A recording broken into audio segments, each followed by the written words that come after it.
If you're planning some big change in your life and you'd like to be more open-minded about what you're setting out to do, then our course is for you. We authored the book, Next for Me, a guide to change for everybody, and took the most popular exercises from the book that guide you to clarity about your next move. We offer short, inspiring video chapters and 20 exercises that will help you see your next thing in a more expansive light, all delivered in this fun and eye-opening course. Starting at your philosophical center, you dig into the values, mission, people, and associations you'll make. Then on to fresh perspectives with some fun techniques to expose gaps or opportunities you may be missing. Then the tactical, our most useful survival techniques for hacking through the day-to-day and having the endurance to stay standing while you reach your goals. This course is a set of ideas and experiments you can use to think more broadly and philosophically about your next thing. Whether it's a career move, a business idea, or a project that's been on your mind, the concepts can help you no matter what stage you're in, thinking more deeply about what's next for you. So, let's get started, shall we?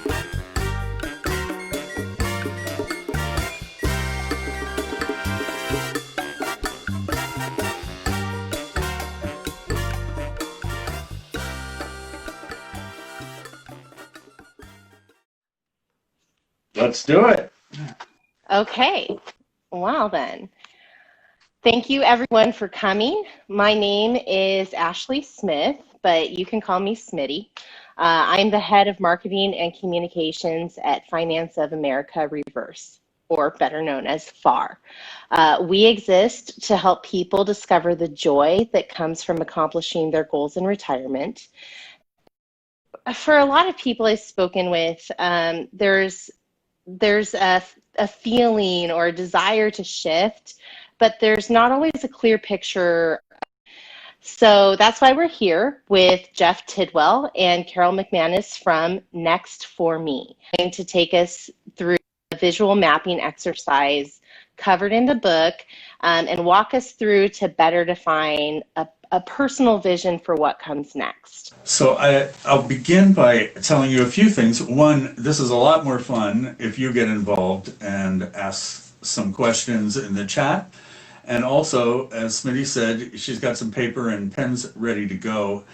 And if you're thinking about this as we go through this exercise, by all means, start scribbling it out. The exercises are best when it's not perfect, when you're going for volume instead of perfection, because you can change that later. What we're trying to do is get everything out of your head into some sort of a map that then you can move things around a little bit. But before we get to that, I'll tell you a little bit about Next for Me. But first, write down what's next for you. What's next for you? That's what we're all about.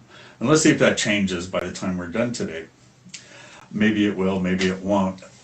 Some people don't know what's next for them, and we cover some of that in the book, and we also have a course that you're all getting access to today for attending. Just go to nextforme.com/FAR. We're on a mission, Next for Me, to make your next career move your best yet. Now, a career move might be changing around inside of the company or the industry that you already work in. It might be starting that business you've always dreamed of doing. It might be as simple as clearing out your garage and you don't even know where to begin. And so there are a lot of moving pieces to that.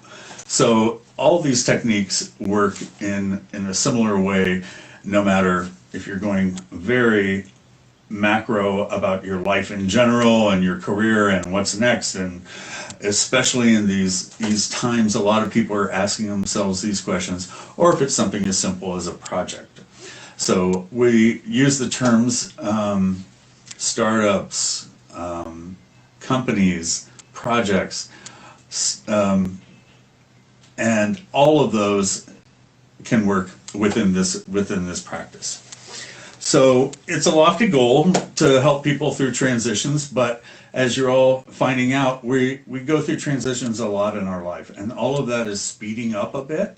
and we're all living longer, and so there will be more transitions in your life than the old traditional markers of, high school, college, family, career, retirement watch, and there you go off to the golf course.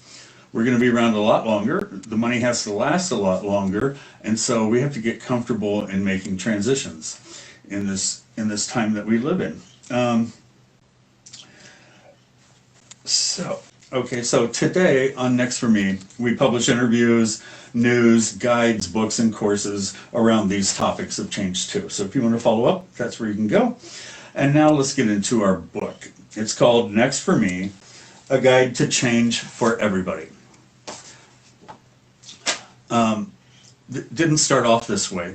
We wrote another book which was all about starting our company and what we'd learned along the way and some of these techniques. And as soon as we published it, we realized that what we were talking about applies to people at any age, no matter what change they're going through, they can use some of these techniques. So we made it brighter and happier and came out with this book. And that's what we'll be talking about today. At the beginning of the book, we have 3 sections. The first section is called Your Philosophical Center. And that digs into a definition of your values, your guiding principles, even writing a mission statement for yourself or your project that you're about to go into. And that way you have a foundation of who the kind of people are you want to associate with, what matters to you. So every time when you're in the middle of doing that next thing or making it happen, you can say to yourself, does this match my values? Are these the kind of people I want to really associate with and have my business or my career tied to? So we call that as the foundation that you're sitting on before you proceed. Then at the end of the book, we go into some things that are really about the tactical. It's like how enough so that you can reach the success that you're hoping to find. And that's about being frugal, doing things yourself, using free tools, calling in all your resources in your network. And so we won't be talking about that today. What we will be talking about is the fun part in the middle.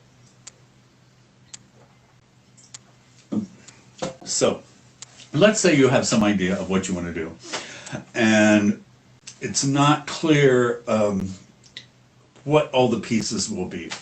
Or you might be thinking about it in a narrow way, in the way that you've always thought about something or that you used to do in your job at some point in your life. We think it's good to shake all of that up and throw all the cards on the table and start rearranging them a little bit. And there's something magical about the tactical too. Whether you're drawing it out, whether you're mapping it out, whether you're putting a mental picture of what you want to do out there, it changes the dynamic all of a sudden. You can't get it by typing into a keyboard. Sometimes the physical triggers the brain in new ways. And it doesn't mean you have to be an artist of any kind. Carol always suggests our favorite, the mood board. Here's a picture of my ideal scene, what that would look like, and here are kind of the pieces that would work. Do what you're comfortable with. And with that foundation that you started with, it'll help you answer some of those questions. Okay. So, being that this is called Fresh Perspectives, it's everything when you're making a big change. Having the right perspective and knowing what you're going into and not wasting time or cycles around things. You're starting a new chapter, and so you need to be open to new possibilities and options. And that's what these exercises can help you do. By altering your perspective just a little bit, you may find yourself with a solution to an unsolvable problem, or you may find a new or more efficient way to get that thing done. The areas we look at in Fresh Perspectives begin with open-mindedness, and that can be anything that has worked for you when you've got an open mind. There are techniques around mindfulness and meditation that help people see the world a little more openly. That's part of it too. And if you're curious and interested and about learning new things, that's really going to help you too. So visualization is sort of the pillar here that you want to think about. And it tells you something about creating a picture in your mind of what the ideal scene looks like. What's it look like when X? Who's sitting around the table? Who's buying what you're selling? Who is supporting you along the way? Drawing those kind of images is really powerful stuff. And we recommend writing a lot. We're big fans of writing.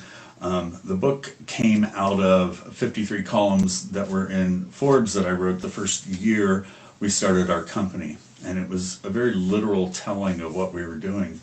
But writing it every week and pushing publish into Forbes put a little bit of pressure on me to think about, okay, well, what is it exactly that we're doing? And it was a new way of examining it for us. And we made some decisions, and critical decisions, through that process because we were writing about what we were doing.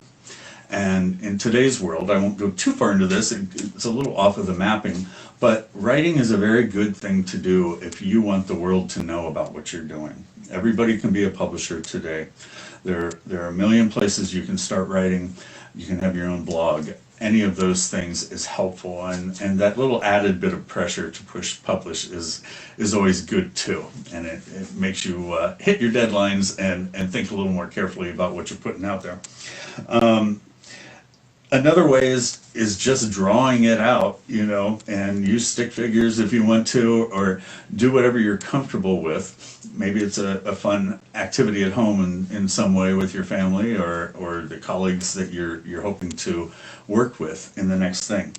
And then mapping, which we'll do in a minute. And one other thing that helps us a lot is using constraints. Let's say, okay, we want to be at a conference, like we all go to conferences anymore, but that's going to cost so much money that it's going to put a pinch on our other marketing budget. So where are we going to get the most out of it? So let's say if we pull that expense of the conference attendance out of our mix, and we put that money to the marketing instead, we might have more business and probably more than we would have gotten by going to that conference. So that's an example of using a constraint. Let me see here.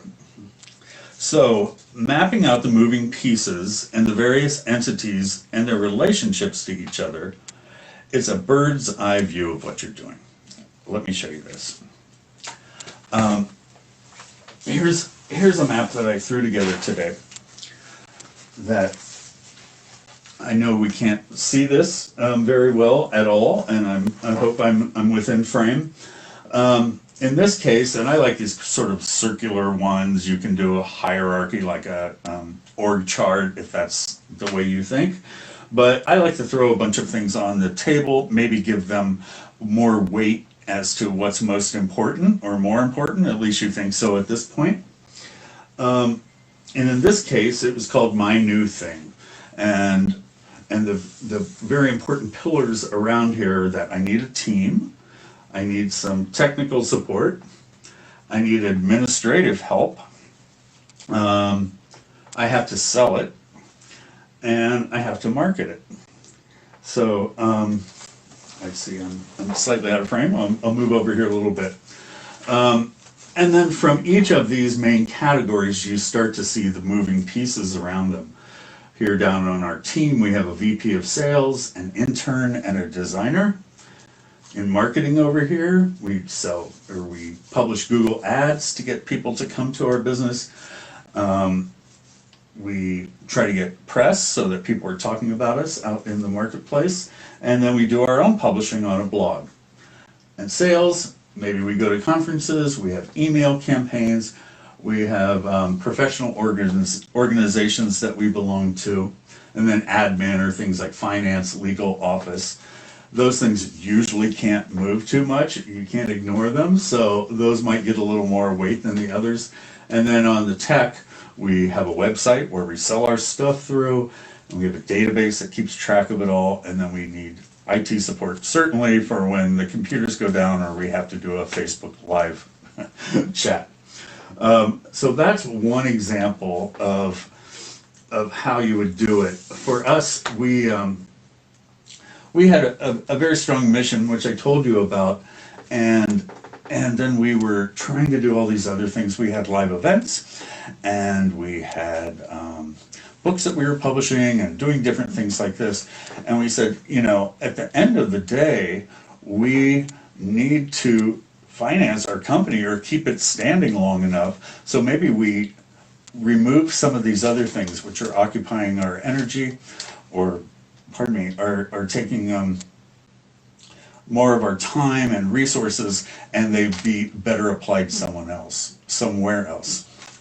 So that's one example, and I posted in the discussion for the event a template that you can use, you can download, and try this out yourself at home. So here's a blank slate all together here. And I was thinking what would be a fun business today to illustrate this. And I decided that it's going to be hot where we are. So let's say mango popsicles. And I know that I'm going to need the materials for that, the fruit, the ice, the juice, the popsicle sticks, all of those things. And that will come over here. And then I will need those sort of admin functions where somebody has to do the bookkeeping, because you don't want me doing that. And we do have some legal things and some licenses we need from the county to be able to sell our popsicles. So that's one thing.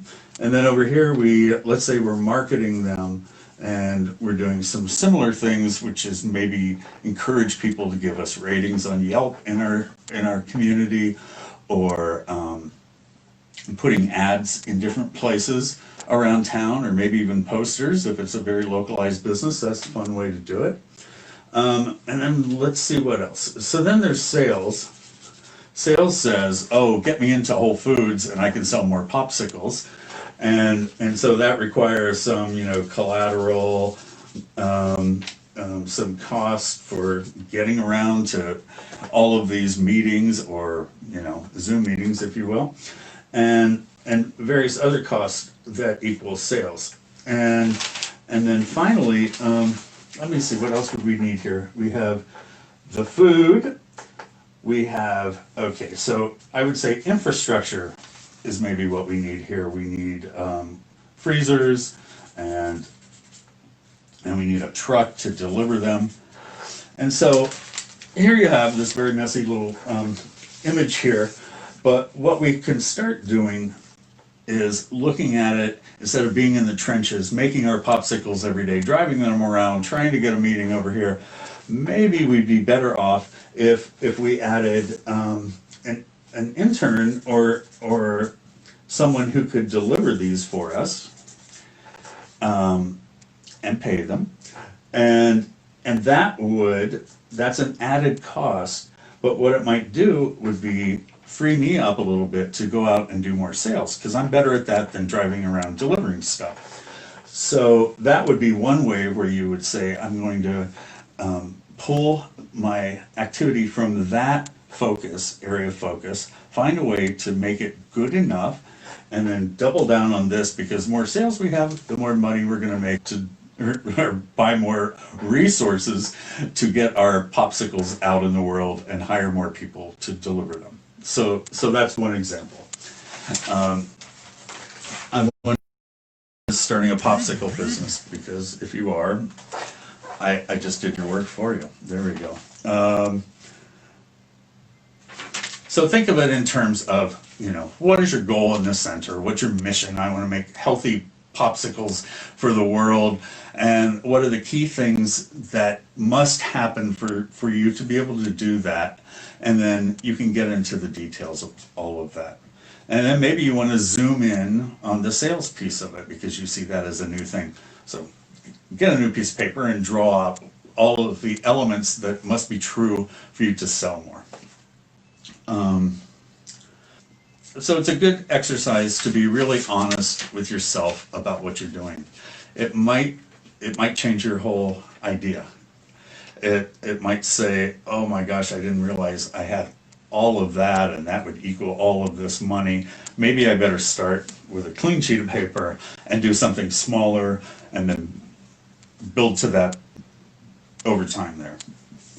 So that's it in a very quick summary. You'll be able to grab that book when it from our website, and you can see what the setup is for knowing who you are, having some fun in the middle here to sort of think about what you're about to do in new ways, and then finally the tactical approaches to doing something new. How was it?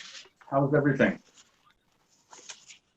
Really great. I got my notes. I got my note card here. Nice. I thought that the walkthrough of the kind of, essentials of how to start the mapping process was really helpful.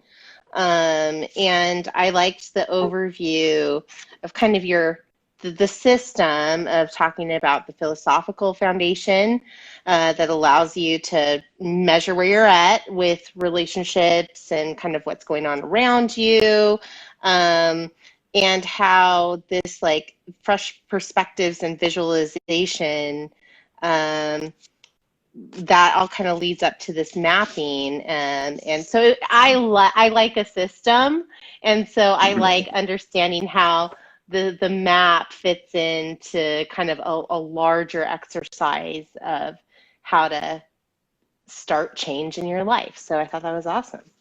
Want to take a few questions? I'd love to. And any tips for staying motivated? Well, I'm no Tony Robbins, but gosh,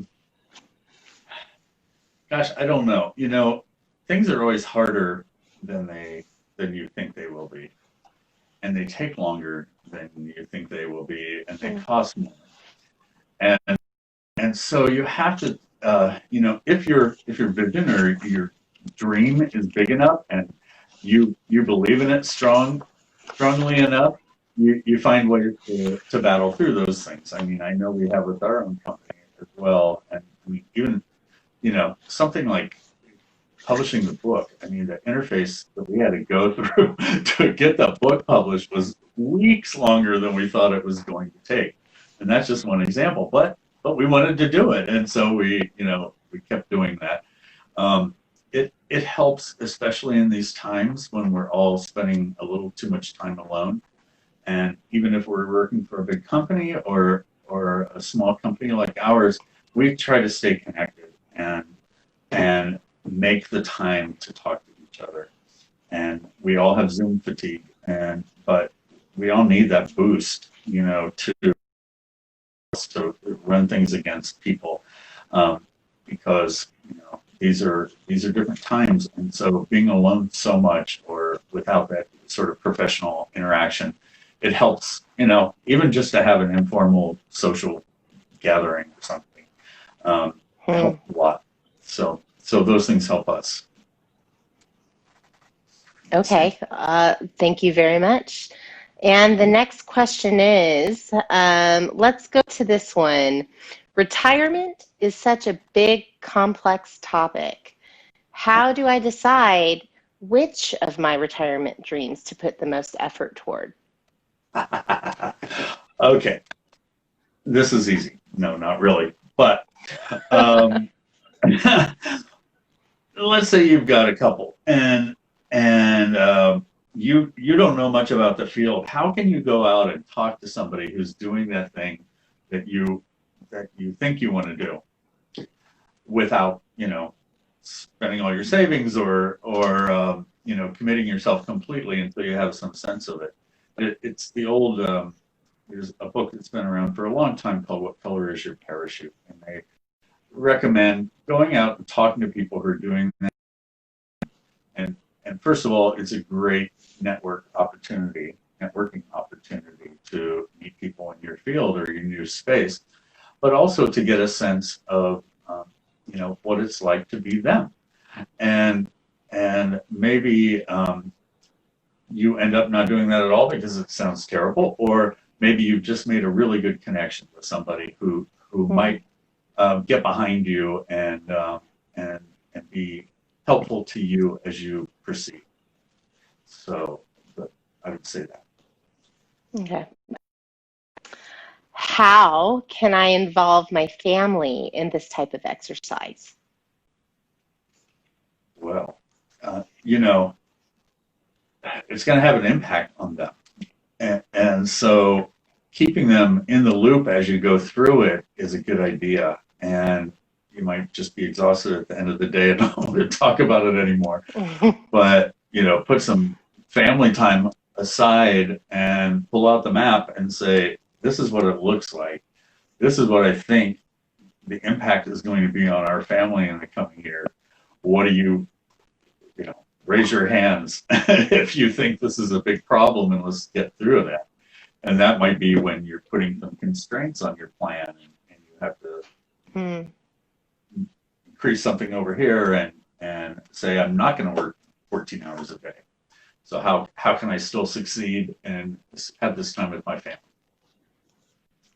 So it sounds like kind of taking it on your own, that rough map going, and basically bringing something to a conversation that your family can react to, and maybe help with, tie up some loose ends that you didn't have an immediate fix for, and also, potentially talk about anything that could become a conflict later on. Right. And they're your cheerleaders too. And so, we have a spreadsheet. This is a little dry, but it is all of the people who are supporting what we're doing. And that comes in a lot of different flavors. But as part of that is your family. And so while we update our advisors and our cheerleaders and our investors about what we're doing on a regular basis, they're part of that too. So make that part of the mix where you're reporting back to them in a regular way about how things are going. Yeah. I just have many suggestion from me, the non-expert over here. A quick way that I involved my family in this type of exercise is that I have my mom sitting next to me right now. Right now? Yeah, so my mom is sitting here with her note cards, practicing a map too. So, oh yeah, just coming here. She's here. I promise. Will your mom reveal what's next for her? Will mom reveal what's next for her? Will you reveal what's next for you? You don't have to. Well, I'm thinking, I'm a nurse, obviously you know this, and I'm thinking of getting a different specialty, and lactation consultant. Okay. Which will lessen my 12-hour shift.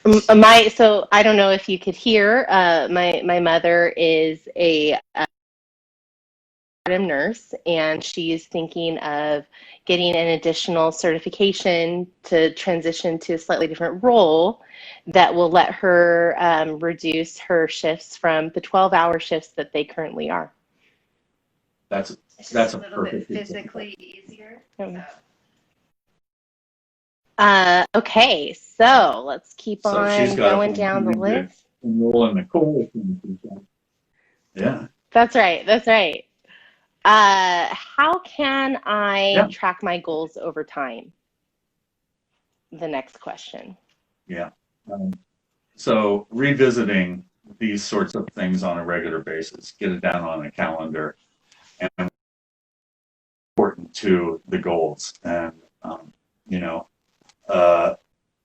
every once in a while, our team is in different places, especially now. We say, okay, we got to get on the phone on Friday and go over our list again, all right?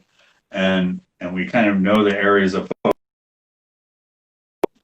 and do those and see how we're doing and checking in on that stuff. And then it's a good time to make adjustments. Okay, that thing we were doing isn't really working. So let's do that. Oh, okay, we're all agreeing and shaking our heads, and then things are adjusted again. So, quarterly is and then as frequently as you need to keep everybody in the same page as you go along. Okay, great.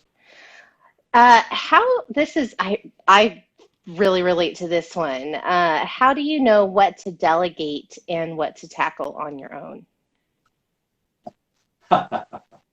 um, That's a that's a tough good one. one.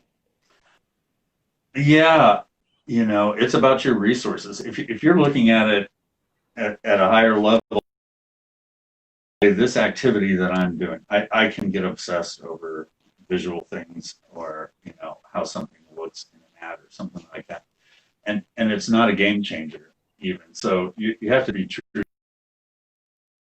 and say there's somebody who can do this better than me. It's a better use of my time to focus on this other thing, and so we recommend doing as many things as you can yourself, but not to the point where it gets in the way of you succeeding expertise with what you're after. It's a really helpful guideline. Thank you. Okay, next question. Do you have any great stories from working with people on this exercise? I think, ours is the best, only because it's so close and dear to my heart. Right. We realized when we were mapping these things out, we were part of an incubator, which is an accelerator program, and on the wall we had put all the cards and a map and the whole thing. And a couple things came out of that. One was, oh, there's no revenue tied to the way we're doing this thing. And so we had expertise in another area that we could tie to our focus on people's careers and transitions and things. And for us, that was research. So we said, okay, that's okay. We don't need to, in the Silicon Valley term of monetizing our audience. We just want to be doing the right thing that's for our readers, and then we can come to them as a resource to understand and things that are happening in the marketplace. For example, we just did a research paper on returning to the workforce or workplace. From home, the people that are engaged with our content are people who are thinking about these things, and so we went out and talked to them and said, how are you looking at this, and how is this going to change your life? From that, first of all, we learned so much because people are really thinking about this stuff a lot, and they're very happy to be at home. A lot of people, and and from that we produced a report which we sell to people who want to understand today's workers. So that was a big shift that we made, and boy, it took a lot of pressure off. And the second thing was that when we started our company, we were really looking at 50 plus workers, and there's so many challenges to people who are over 50 in the workplace, bias that happens all the time, and all kinds of discrimination. And the financial realities are so many people, especially with us living so much longer, are not prepared financially for retirement, whatever that is now. And so what we learned was that's true. We know that's true, but what people were really looking to us for was, how do I survive this? How do I float through these transitions in my life without this anxiety about I can't keep up and things are moving too fast and my skills are old, these kinds of things.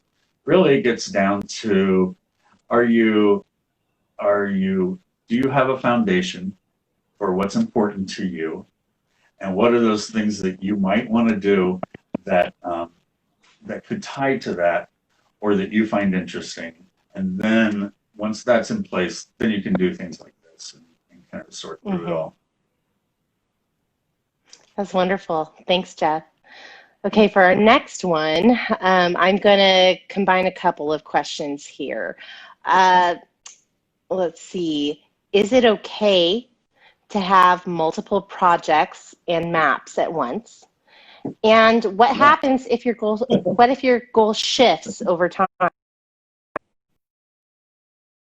Okay, so is it okay to have multiple projects within your map, right? Yeah. I mean, there Or completely are. You've got multiple fickle, projects, multiple maps.